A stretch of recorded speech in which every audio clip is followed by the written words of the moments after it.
पथरा में बैठे है फूल धर के बाबू नोनी ला देखत गुर गुर के। पथरा में बैठे है फूल धर के बाबू नोनी ला देखत गुर गुर के। बाबू नोनी ला देखत गुर गुर के।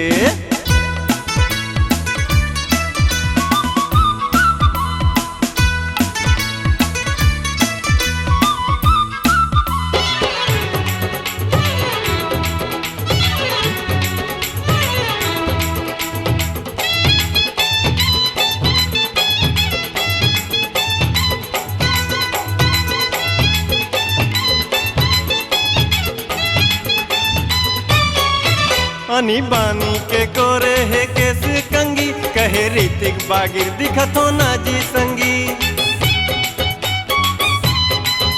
अनी बानी के कोरे है केस कंगी कहे ऋतिक बागिर दिखतो ना जी संगी। जाते लाइन मारे तरी पारा कोती खाते मारे और चीरा थे ओंढा धोती।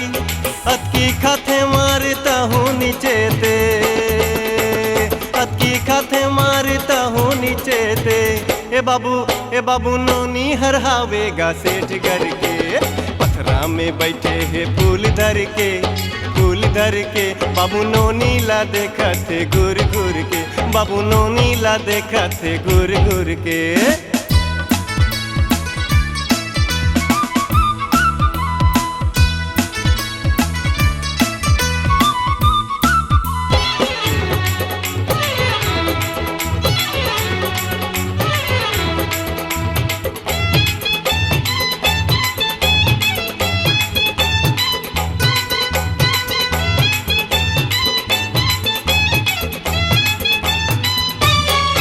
अति जाती नोनी मनला मारे गोटी खाते गारे तहुले खींचते चोटी।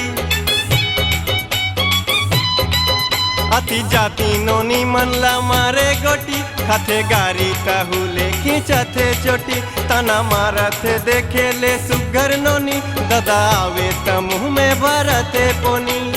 अतकी खाते मारता हूँ नीचे ते अतकी खाते मारता हूँ नीचे ते। ए बाबू नोनी हरहावेगा सेठ घर के। पथरा में बैठे है फूल धर के बाबू नोनी ला देखत गुर गुर के। बाबू नोनी ला देखत गुर गुर के। पथरा में बैठे है फूल धर के बाबू नोनी ला देखत गुर गुर के। बाबू नोनी ला देखत गुर गुर के। बाबू नोनी ला देखत गुर गुर के। बाबू नोनी ला देखत गुर गुर के।